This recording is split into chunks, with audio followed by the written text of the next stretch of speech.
ஓம் சாந்தி. முரளி தேதி 19/5/2026 காலை முரளி பாப்தாதா மதுபன்.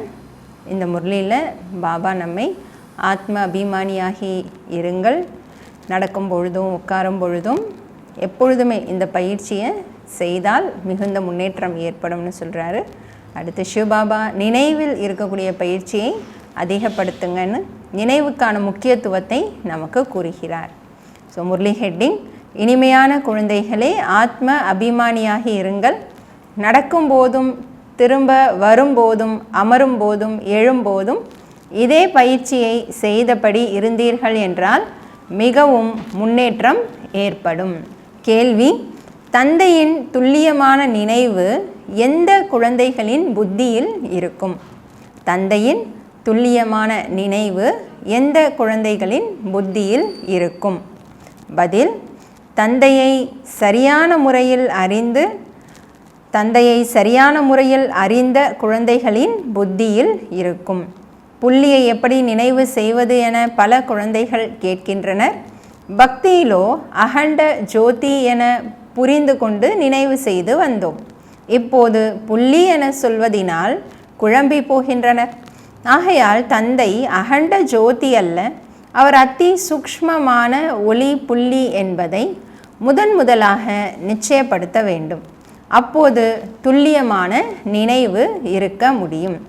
ஸோ தந்தையின் துல்லியமான நினைவு எந்த குழந்தைகளின் புத்தியில் இருக்கும் அப்படின்னா, சரியான முறையில் தந்தையை புரிந்து கொண்ட குழந்தைகளுடைய புத்தியில் சரியான நினைவும் இருக்கும்னு பாபா சொல்கிறார். ஓம் சாந்தி. அனைத்து குழந்தைகளும் தந்தையின் நினைவில் அமர்ந்துள்ளனர். மன்மனா பவ. இது உண்மையில் சமஸ்கிருத வார்த்தை அல்லவே அல்ல. தந்தை சகஜ ராஜயோகம் கற்றுக் கொடுத்த போது இந்த சமஸ்கிருத வார்த்தையை சொல்லவில்லை. இவருக்கு பிரம்மாவுக்கு சமஸ்கிருதம் தெரியவே தெரியாது. தந்தை ஹிந்தியில்தான் புரிய வைக்கிறார். இந்த ரதம், அதாவது பிரம்மா பாபா ஹிந்தி, சிந்தி மற்றும் ஆங்கில மொழிகளை அறிவார். ஆனால் தந்தை ஹிந்தியில் புரிய வைக்கிறார். யார் எந்த தர்மத்தவர்களோ அவர்களுக்கு தம்முடைய மொழி இருக்கும். இங்கே ஹிந்தி மொழிதான் நடக்கிறது. இந்த மொழியை புரிந்து கொள்வது சகஜமாகும். மேலும் இந்த பள்ளிக்கூடம் மிகவும் அதிசயமானது. என்ன அதிசயம்? இதில் காகிதம், பென்சில், பேனா முதலானவற்றின் அவசியம் கிடையாது.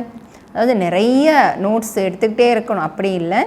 இங்கேயோ ஒரே ஒரு வார்த்தையை மட்டும் நினைவு செய்ய வேண்டும். அதாவது தந்தையை நினைவு செய்யுங்கள். இறைவனை அல்லது ஈஸ்வரனை அல்லது பரம்பிதா பரமாத்மாவை யாருமே நினைவே செய்வது கிடையாது. இது கடினமான விஷயமாகும். அனைவரும் நினைவு என்னவோ செய்கின்றனர், ஆனால் அவருடைய சரியான அறிமுகம் கிடையாது. தந்தையே தம்முடைய அறிமுகத்தை கொடுக்கிறார். சாஸ்திரங்களில் கல்பத்தின் ஆயுள் இவ்வளவு அதிகப்படுத்தி எழுதியுள்ளதை தந்தைதான் புரிய வைக்கிறார். மிக பெரிய விஷயமும் கிடையாது. அகிலைகள் மூதாட்டிகளாக உள்ள மாதர்கள் எதை புரிந்து கொள்வார்கள்? இது மிகவும் சகஜமானதாகும். சிறு குழந்தைகள் யாராவது இருந்தாலும் கூட புரிந்து கொள்வார்கள். பாபா அப்பா எனும் வார்த்தை ஏதும் புதிதல்ல. சிவனின் கோவிலுக்கு சென்றார்கள் என்றால் இவர் சிவ தந்தை, இவர் நிராகாரமானவர் என புத்தியில் வருகிறது. அனைத்து மனிதர்களுமே பாபா என சொல்கின்றனர். நான் அனைத்து ஆத்மாக்களின் ஒரே ஒரு தந்தையாவேன். சரீரத்தில் வாசம் செய்திருக்கும் அனைத்து ஜீவாத்மாக்களும் தந்தையை நினைவு செய்கின்றனர். அனைத்து தர்மத்தை சேர்ந்தவர்களும் கூட பரம்பிதா பரமாத்மாவை கண்டிப்பாக நினைவு செய்கின்றனர். அவர் பரந்தாமத்தில் வசிக்கக்கூடிய தந்தை ஆவார். நாமும் கூட அங்கே வசிப்பவர்களே. ஆக இப்போது தந்தையை மட்டும் நினைவு செய்ய வேண்டும்.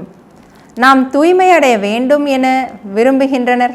ஓ தூய்மையற்றவர்களை தூய்மை ஆக்குபவரே என அழைக்கவும் செய்கின்றனர். புதிய உலகம் தூய்மையாக இருந்தது, இப்போது மீண்டும் பழையதாக ஆகியுள்ளது. இதனை யாரும் புதியது என சொல்ல மாட்டார்கள். புதிய பாரதத்தில் தேவி தேவதைகள் ராஜ்யம் செய்து கொண்டிருந்தனர் என பாரதவாசிகள் அறிவார்கள். புதிய பாரதம் இருந்தபோது அதற்கு முன்பு என்ன இருந்தது? சத்யுகம் இருந்தது. அதற்கு முன்பு சங்கமம். இதை பற்றியும் எளிதாக புரியும்படி சொல்ல வேண்டும். புதியதற்கு முன்பு பழையது இருந்தது. சங்கமத்தை மனிதர்கள் இவ்வளவு சகஜமாக புரிந்து கொள்ள முடியாது. புதிய உலகம், பழைய உலகம், பிறகு இவைகளுக்கு இடையில் சங்கமம் என சொல்கிறோம். ஓ பதீத பாவனா, வாருங்கள், வந்து எங்களை தூய்மை ஆக்குங்கள், நாங்கள் தூய்மை அற்றவர்களாக ஆகியுள்ளோம் என தந்தையைத்தான் சொல்லி அழைக்கின்றனர். புதிய உலகத்தில் யாரும் கூப்பிட மாட்டார்கள். இந்த பாரதம் தூய்மையாக இருந்தது என உங்களுக்கு இப்போது புரிந்துவிட்டது. ஓ பதீத பாவனா, வாருங்கள் என பல காலமாக அழைத்தபடி வந்துள்ளனர். தூய்மையற்ற உலகம் எப்போது முடியும் என அவர்களுக்கு தெரியாது. இன்னும் 40,000 வருடங்கள் கலியுகம் நடக்கும் என சாஸ்திரங்களில் எழுதப்பட்டுள்ளது என்று சொல்கின்றனர். முற்றிலுமே அடர்ந்த கார் இருளில் உள்ளனர். இப்போது நீங்கள் வெளிச்சத்தில் இருக்கிறீர்கள். தந்தை இப்போது உங்களை வெளிச்சத்தில் கொண்டு வந்துள்ளார். 5000 வருடங்களில் இந்த சிருஷ்டியின் சக்கரம் முடிவடைகிறது.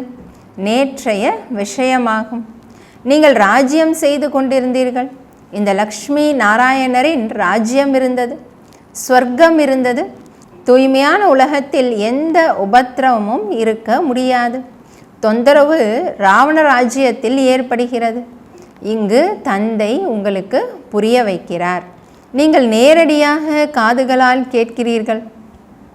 யார் கேட்பது? ஆத்மா. ஆத்மாவுக்கு மிகவும் குஷி ஏற்படுகிறது. தந்தை மீண்டும் வந்து நம்மை சந்தித்திருக்கிறார். தந்தையிடமிருந்து ஆஸ்தி அடைந்திருந்தோம். இப்போது தந்தை சொல்கிறார், என்னை நினைவு செய்யுங்கள். இதில் எழுதக்கூடிய படிக்கக்கூடிய விஷயம் ஏதும் இல்லை. இதுக்கு ரொம்ப படிச்சிருக்கணுன்ற அவசியம் இல்லை. யாராவது வந்தால் நீங்கள் எதற்காக வர வேண்டியதாயிற்று என கேட்கப்படுகிறது. இங்குள்ள மகாத்மாவை சந்திப்பதற்காக வந்துள்ளோம் என சொல்வார்கள். ஏன்? உங்களுக்கு என்ன வேண்டும்? ஏதாவது தர்மம் தேவையா என கேளுங்கள். சந்நியாசி என்றால் ரொட்டி துண்டு தேவை. சந்நியாசிகள் யாரிடமாவது சென்றாலோ வழியில் சந்தித்தாலோ தார்மீக மனிதர்கள் புரிந்து கொள்கின்றனர், இவர் தூய்மையானவர், இவருக்கு உணவு கொடுப்பது நல்லது. இப்போதோ தூய்மையும் கூட இல்லை. முற்றிலுமே தமோப்பிரதானமான உலகம். இதில் மிகவும் அசுத்தம் நிறைந்து உள்ளது. மனிதர்கள் எவ்வளவு கஷ்டப்படுகின்றனர். இங்கே கஷ்டப்பட வேண்டிய விஷயம் எதுவுமே இல்லை. எழுதுவது போன்ற விஷயம் கூட எதுவும் இல்லை. இந்த கருத்துக்கள் முதலானவைகளை கூட தாரணை செய்வதற்காக எழுதுகின்றனர். மருத்துவர்களிடமும் கூட எவ்வளவு மருந்துகள் இருக்கின்றன. அவ்வளவு மருந்துகளின் பெயர்களும் நினைவிருக்கிறது. வக்கீலின் புத்தியில் எவ்வளவு சட்டத்தின் விஷயங்கள் நினைவிருக்கின்றன. நீங்கள் எதை நினைவு செய்ய வேண்டும்? ஒரே ஒரு விஷயத்தை. அதுவும் கூட எளிதானதே. ஒரு சிவபாபாவை நினைவு செய்யுங்கள் என நீங்கள் சொல்கிறீர்கள். சிவபாபா எப்படி வருவார் என அவர்கள் கேட்கின்றனர். இதுவும் கூட உங்களை தவிர வேறு யாருக்கும் தெரியாது. ஈஸ்வரன் எங்கே என்றால் அவர் பெயர் ரூபத்திற்கு அப்பாற்பட்டவர் அல்லது எங்கும் நிறைந்தவர் என சொல்லிவிடுகின்றனர். 2 வார்த்தைகளில் இரவுக்கும் பகலுக்குமான வித்தியாசம் ஏற்பட்டு விடுகிறது. பெயர் ரூபத்திற்கும் அப்பாற்பட்ட எந்த பொருளும் இல்லை. பிறகு நாய், பூனை என அனைத்திலும் பரமாத்மா இருக்கிறார் என சொல்லிவிடுகின்றனர். இரண்டுமே ஒன்றுக்கொன்று நேர்மாறான விஷயங்களாக ஆகிவிட்டன. ஆக தந்தை தனது அறிமுகத்தை கொடுத்துவிட்டு தந்தையான என்னை நினைவு செய்யுங்கள் என சொல்கிறார். சகஜ ராஜ யோகம் என பாடப்படுகிறது. பாபா சொல்கிறார், யோகம் என்ற சொல்லை தவிர்த்து விடுங்கள், நினைவு செய்யுங்கள். சிறு குழந்தை தாய் தந்தையை பார்த்ததும் சட்டென அணைத்து கொள்கிறது. என்னுடைய தாய் தந்தை தானா என யோசிக்குமா என்ன? இல்லை, இதில் யோசிக்க வேண்டிய விஷயமே இல்லை. நீங்களும் கூட சிவபாபாவை நினைவு மட்டும் செய்ய வேண்டும். பக்தி மார்க்கத்திலும் கூட நீங்கள் சிவனுக்கு மலர்களை சூடியபடி வந்தீர்கள். சோம்நாத் கோவில் எவ்வளவு பெரிதாக கட்டப்பட்டுள்ளது. அதனை பிறகு முகமது கஜினி வந்து கொள்ளையடித்தார். சோம்நாத் கோவில் பாரதத்தில் புகழ் வாய்ந்தது. அனைவருக்கும் முன்னதாக சிவனின் பூஜை நடக்க வேண்டும். குழந்தைகளுக்கு இந்த அனைத்து விஷயங்களும் இப்போது புத்தியில் வந்துள்ளது. பூஜை முதலானதெல்லாம் செய்தபடி வந்தீர்கள். ஆனால் இது ஜட சித்திரம் என்பது உங்களுக்கு தெரிந்திருக்கவில்லை. கண்டிப்பாக சைத்தன்யத்தில் உயிரோட்டமாக வந்திருக்க வேண்டும். ஆகவே தான் வருடா வருடம் சிவ ஜெயந்தியையும் கொண்டாடுகின்றனர். சிவ பரமாத்மா நிராகாரமானவர் எனவும் சொல்கின்றனர். நாம் கூட நிராகாரமானவர்களே என ஆத்மாவுக்கு தெரியும். இப்போது நீங்கள் ஆத்ம அபிமானி ஆகிறீர்கள். மிகவும் எளிதுதான். நாம் அவர் நம்முடைய பாபா ஆவார். ஞானக்கடல், சுகக்கடல், பதீத்த பாவனராவார். அவருக்கு நிறைய மகிமைகள் உள்ளன. பிரம்மா, விஷ்ணு, சங்கருக்கு இவ்வளவு மகிமைகள் இல்லை. ஒருவருடைய மகிமையைத்தான் பாடுகின்றனர். பாபா வந்து நமக்கு ஆஸ்தி கொடுத்து கொண்டிருக்கிறார் என்று இப்போது குழந்தைகளாகிய நீங்கள் அறிவீர்கள். லௌகீக தந்தை குழந்தைகளை வளர்த்து ஆளாக்குகிறார். கற்பிப்பதில்லை, படிப்புக்காக பள்ளிக்கு செல்கின்றனர். பிறகு வானப்பிரஸ்த நிலையில் குருவை பின்பற்றுகின்றனர். இன்றைய நாட்களில் சிறியவர்கள் பெரியவர்கள் அனைவருக்கும் குருவை ஏற்பாடு செய்கின்றனர். இங்கே சிவபாபாவை நினைவு செய்யுங்கள். அனைவருக்கும் உரிமை உள்ளது என குழந்தைகளாகி உங்களுக்கு சொல்லப்படுகிறது. அனைவரும் என்னுடைய குழந்தைகள். உங்களிலும் கூட சிலர் என்னை நல்ல விதமாக நினைவு செய்கின்றனர். சிலர் கேட்கின்றனர், பாபா யாரை நினைவு செய்வது, புள்ளியை எப்படி நினைவு செய்வது? ஆகவே பெரிய பொருளாக நினைக்கப்படுகிறது. நல்லது, நீங்கள் நினைவு செய்யக்கூடிய பரமாத்மா அவர் என்ன பொருளாக இருக்கிறார், என்ன வடிவத்தில் இருக்கிறார் என கேட்டால் என்ன சொல்வாங்க? அவர் அகண்ட ஜோதி ஸ்வரூபம் என்று சொல்லிவிடுகின்றனர். ஆனால் அப்படியல்ல. அகண்ட ஜோதியை நினைவு செய்வது தவறாகிவிடுகிறது. நினைவு துல்லியமாக இருக்க வேண்டும். முதலில் சரியான முறையில் தெரிந்திருக்க வேண்டும். தந்தை தான் வந்து தனது அறிமுகத்தை கொடுக்கிறார். பிறகு குழந்தைகளுக்கு சிருஷ்டியின் முதல், இடை, கடைசியின் செய்தியை சொல்கிறார். விரிவாகவும் மற்றும் சுருக்கமாகவும் சொல்கிறார். இப்போது தந்தை சொல்கிறார், குழந்தைகளே, நீங்கள் தூய்மை அடைய வேண்டும் என்றால் அதற்கென இப்போது ஒரே ஒரு உபாயம்தான் உள்ளது. என்னை நினைவு செய்யுங்கள். என்னை பதீத்த பாவனர் என்று தானே சொல்கிறீர்கள். ஆத்மா தூய்மை அடைய வேண்டி உள்ளது. நாங்கள் பதீத்தமாக ஆகிவிட்டோம் என ஆத்மாதான் சொல்கிறது. நாங்கள் தூய்மையாக இருந்தோம், இப்போது தூய்மையற்றவர்களாக ஆகியுள்ளோம். அனைவரும் தமோப்பிரதானம் ஆகியுள்ளனர். அனைத்து பொருட்களுமே முதலில் சத்தோப்பிரதானமாகவும் பின்னர் தமோப்பிரதானமாகவும் ஆகின்றன. ஆத்மாதானே சொல்கிறது, நான் தூய்மையற்று இருக்கிறேன், என்னை தூய்மை ஆக்குங்கள். சாந்தி தாமத்தில் பதீத்தமாக ஆவதில்லை. இங்கே தூய்மை அற்றவராக ஆகியுள்ளதால் துக்கம் மிக்கவர்களாக உள்ளனர். தூய்மையானவராக இருக்கும்போது சுகம் மிக்கவர்களாக இருந்தனர். ஆக ஆத்மாதான் சொல்கிறது, எங்களை தூய்மை ஆக்கினீர்கள் என்றால் நாங்கள் துக்கத்திலிருந்து விடுபடுவோம். ஆத்மாதான் அனைத்தும் செய்கிறது என்று நீங்கள் புரிந்து கொள்கிறீர்கள். ஆத்மாதான் நீதிபதி, வக்கீல் முதலானவர்களாக ஆகிறது. ஆத்மாதான் சொல்கிறது, நான் ராஜா, நான் இன்னார் என்று. இப்போது இந்த சரீரத்தை விட்டு வேறொன்று எடுக்க வேண்டும். இது ஆத்ம அபிமானி எனப்படுகிறது. தேகம் இருந்தாலும் ஆத்ம அபிமானி. ராவணனின் ராஜ்யத்தில் தேக அபிமானிகளாக ஆகின்றனர். இப்போதுதான் தந்தை ஆத்ம அபிமானியாக ஆக்குகிறார். இந்த சமயம் ஆத்மா தூய்மையற்று துக்கமிக்கதாக உள்ளது. எனவே ஓ பாபா வாருங்கள் என கூக்குரலிடுகிறது. நாடகத்தின் திட்டத்தின்படி தூய்மை அற்றவரிலிருந்து தூய்மையானவராகவும் தூய்மையானவரிலிருந்து தூய்மை அற்றவர்களாகவும் ஆகியபடி வந்தோம் என்பதை நீங்கள் அறிவீர்கள். எப்படி நம்முடைய 84 பிறவிகள் ஏற்பட்டன என்பது இப்போது உங்கள் புத்தியில் பதிந்துள்ளது. இப்போது இந்த விஷயத்தை மறக்காதீர்கள். சுயதர்ஷன சக்கரதாரிகளாக இருங்கள்.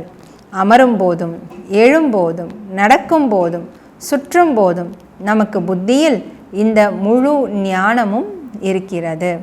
எல்லைக்கப்பாற்பட்ட தந்தையிடமிருந்து நாம் எல்லைக்கப்பாற்பட்ட ஆஸ்தியை எடுத்து கொண்டிருக்கிறோம் என நீங்கள் புரிந்துள்ளீர்கள். நீங்கள் ஒரு தந்தையைத்தான் நினைவு செய்ய வேண்டும் என தந்தை குழந்தைகளுக்கு புரிய வைக்கிறார். தந்தையை நினைவு செய்ய வேண்டும், ரொட்டி துண்டு சாப்பிட வேண்டும், அவ்வளவுதான். இனிமையிலும் இனிமையான காணாமல் கண்டெடுக்கப்பட்ட செல்ல குழந்தைகளுக்கு தந்தை அடிக்கடி சொல்கிறார், குழந்தைகளே, வயிற்றுக்கு ரொட்டி துண்டு மட்டும் உண்ண வேண்டும். வயிறு ஏதும் அதிகமாக உண்பது இல்லை. அதாவது எளிதான உணவு. கால்படி மாவின் ரொட்டியை உண்ணுகிறது. பருப்பு ரொட்டி, அவ்வளவுதான். 10 ரூபாயிலும் மனிதர்களின் வயிறு நிரம்புகிறது எனில் 10,000 ரூபாயிலும் வயிற்றை வளர்க்கின்றனர். ஏழைகள் என்னதான் சாப்பிடுகின்றனர் என்றாலும் பலசாலிகளாக இருக்கின்றனர். விதவிதமான உணவு வகைகளை மனிதர்கள் சாப்பிட்டார்கள் என்றால் இன்னும் கூட நோயாளிகளாக ஆகிவிடுகின்றனர். மருத்துவர்களும் ஒரே விதமான உணவை உட்கொண்டீர்கள் என்றால் நோய்வாய்ப்பட மாட்டீர்கள் என சொல்கின்றனர். கிடைத்ததை உண்டு குஷியடையுங்கள். பருப்பு ரொட்டி போன்ற உணவு வேறு எதுவும் இல்லை. அதிகமான ஆசையும் இருக்கக்கூடாது. சந்நியாசிகள் என்ன செய்கின்றனர்? வீடு வாசல் விட்டு காட்டுக்கு சென்று விடுகின்றனர். தத்துவத்தை பரமாத்மா என எண்ணி நினைவு செய்கின்றனர். பிரம்மத்தில் ஐக்கியமாகி விடலாம் என புரிந்து கொள்கின்றனர். ஆனால் அப்படி கிடையாது. ஆத்மாவோ அமரனாக உள்ளது. ஐக்கியமாகும் விஷயம் கிடையாது. மற்றபடி ஆத்மா தூய்மையாகவும் தூய்மை அற்றதாகவும் ஆகிறது. உங்களுக்கு எவ்வளவு நல்ல ஞானம் கிடைக்கிறது. நீங்கள் தான் பலனை அனுபவிக்கிறீர்கள். பிறகு இந்த ஞானம் மறந்து விடுகிறது. பிறகு ஏணியில் இறங்க வேண்டி இருக்கும். இப்போது உங்கள் புத்தியில் முழு ஞானமும் அமர்ந்து விட்டுள்ளது.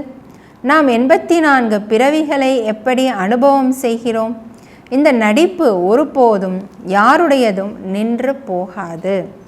இது உருவாக்கப்பட்ட நாடகம். இது சுற்றி கொண்டே தான் இருக்கும். பகவான் எப்போது, எப்படி, எங்கே அமர்ந்து உருவாக்கினார் என கேட்க முடியாது. இல்லை, இது நடந்தபடிதான் வருகிறது. உலகின் வரலாறு, புவியியல் மீண்டும் மீண்டும் நடந்தபடிதான் இருக்கும். இந்த விஷயங்களை யாரும் புரிந்து கொள்வதே இல்லை. நீங்கள் அறிவீர்கள், நாம் நாடகத்தின் திட்டப்படி வந்தோம். இப்போது மீண்டும் நாடகத்தின்படி ராஜ்யத்தை எடுத்துக்கொண்டிருக்கிறோம். இந்த விஷயங்களை வேறு யாரும் புரிந்து கொள்ள முடியாது. நாடகம் சர்வசக்திவானா அல்லது பாபாவா என்று கேட்கப்படுகிறது. ஈஸ்வரன் சர்வசக்திவான் என சொல்கின்றனர். அவர் அனைத்தும் செய்ய வல்லவர் என புரிந்து கொள்கின்றனர். தந்தை சொல்கிறார், நானும் கூட நாடகத்தின் பந்தனத்தில் கட்டுப்பட்டுள்ளேன். தூய்மை இழந்தவர்களை மீண்டும் தூய்மைப்படுத்த நான் வரவேண்டியுள்ளது. நீங்கள் சத்தியுகத்தில் சுகம் மிக்கவர்களாக ஆகிவிடுகிறீர்கள். நானும் கூட பரந்தாமத்தில் சென்று ஓய்வில் இருக்கிறேன். நம்மளை சுகவாசியாக்கிட்டு பாபா ரெஸ்ட்டுக்கு போயிடுறார். நீங்கள் மிகவும் உயரத்தில் ஏறிவிடுகிறீர்கள். உங்களுடைய சவாரி சிங்கத்தின் மீதாகும். ஒவ்வொரு வினாடியிலும் நடப்பது அனைத்தும் நாடகத்தில் பதிவாகி உள்ளது என்பதை நீங்கள் அறிவீர்கள். குழந்தைகளாகிய உங்களுக்கு எவ்வளவு நல்ல ஞானம் உள்ளது. இப்போது தந்தை மற்றும் ஆஸ்தியை மட்டும் நினைவு செய்யுங்கள். போதும். காகிதம், பென்சில் முதலானவற்றின் அவசியமில்லை. பிரம்மா பாபாவும் படிக்கிறார். இவர் எதையும் வைத்துக்கொள்வதே இல்லை. தந்தையை மட்டும் நினைவு செய்தால் ஆஸ்தி கிடைக்கும். எவ்வளவு சகஜமானது. நினைவின் மூலம் நீங்கள் எப்போதும் ஆரோக்கியமிக்கவர்களாக ஆகிவிடுகிறீர்கள். இது தாரணையின் விஷயமாகும். எழுதுவதன் மூலம் என்ன லாபம் இருக்கப் போகிறது? இவை அனைத்தும் விநாசமாகிவிடும். ஆனால் சிலர் நினைவு வைத்து கொள்வதற்காக எழுதுகின்றனர். ஏதாவது நினைவில் வைத்து கொள்ள வேண்டும் என்றால் முடிந்து வைத்து கொள்வது போல நீங்களும் முடிச்சு போட்டு வைத்து கொள்ளுங்கள். சிவபாபா மற்றும் ஆஸ்தியை நினைவு செய்ய வேண்டும். இது மிகவும் சகஜமானதே ஆகும். யோகம் அதாவது நினைவு பாபா நினைவு நிலைப்பதில்லை என சொல்கின்றனர். யோகத்தில் எப்படி அமருவது? அட, லௌகீக தந்தையின் நினைவு எல்லா சமயத்திலும் இருக்கிறது. அதுபோல நீங்களும் இறை தந்தையை நினைவு மட்டும் செய்யுங்கள், அவ்வளவுதான். படகு கரை சேர்ந்துவிடும். நல்லது.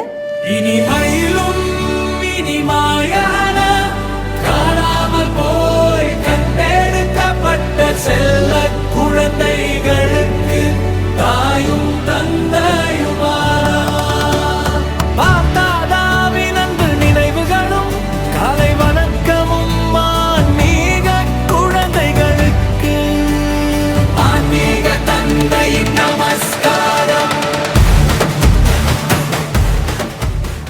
தாரணைக்கான முக்கிய சாரம்: சுயதர்ஷன சக்கரதாரியாகி 84 பிறவிகளின் சக்கரத்தை புத்தியில் சுற்றியபடி இருக்க வேண்டும். எல்லைக்கப்பாற்பட்ட தந்தையை நினைவு செய்து எல்லைக்கப்பாற்பட்ட ஆஸ்தியை அடைய வேண்டும். தூய்மையானவராக ஆக வேண்டும். செகண்ட் பாயிண்ட்: எந்த பொருளின் மீதும் ஆசை வைக்கக்கூடாது. கிடைத்ததை கொண்டு மகிழ்ச்சியாக இருக்க வேண்டும். ரொட்டி துண்டு சாப்பிட வேண்டும். தந்தையின் நினைவில் இருக்க வேண்டும். வரதானம்: அனைவர் உள்ளத்தின் இரகசியத்தையும் தெரிந்து கொண்டு அனைவரையும் திருப்தி செய்து சதா வெற்றியாளர் ஆகுக.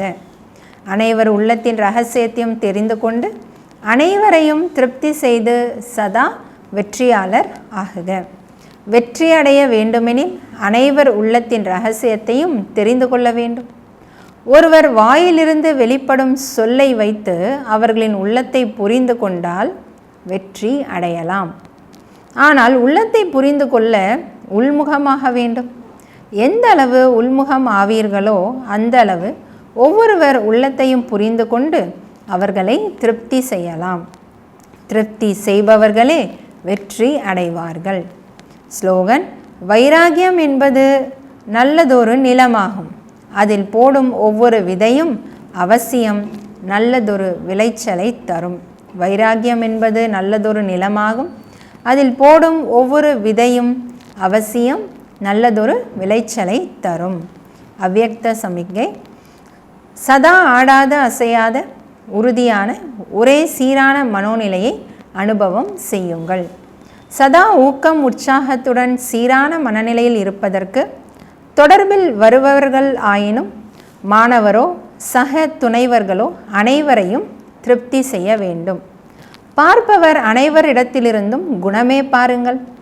அனைவரிடமிருந்தும் குணங்கள் எனும் சக்தி கிடைப்பதால் சதா காலத்திற்கும் உற்சாகம் ஒரே சீராக இருக்கும்.